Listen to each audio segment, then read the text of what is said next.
In today's video, I'm going to teach you how to clear Safari history. Whether you're tidying up after a research session, fixing auto-suggest clutter, or giving your privacy a quick boost, clearing your history only takes a moment and puts you in control of what your browser remembers. First, launch Safari on your device. Give it a second to open fully so all menus are available. It doesn't matter if you have other tabs open. This process focuses on your browsing record, not on closing pages you're currently using. If you've been signed into websites, keep in mind that clearing history can also sign you out of some sites, so be ready to log in again later if needed. Next, look for the settings or menu area where Safari's options live. Depending on your device layout, this might appear as a gear icon or simply as menu items at the top of the screen. You're looking for the place where browsing tools and preferences are collected so you can get to the option that manages your records. Now, click History. This is the section that shows the pages you've visited. You might see entries grouped by time, like today or yesterday.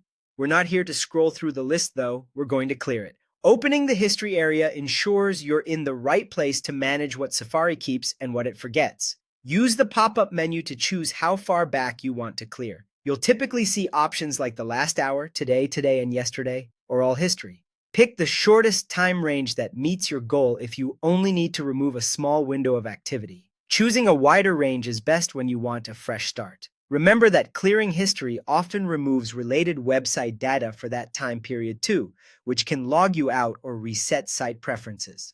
If your devices share Safari data through the cloud, the change may apply across them, so select carefully. Finally, delete. Confirm your choice when prompted.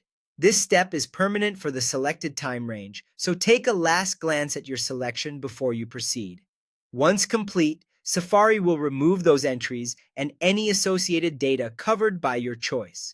You should notice that the history list is now empty for that time range, and address bar suggestions based on those visits will no longer appear. And that's it. You've cleared your Safari history quickly and confidently. Use this process anytime you want to clean up your trail, smooth out browser performance, or reset suggestions so they reflect your current browsing.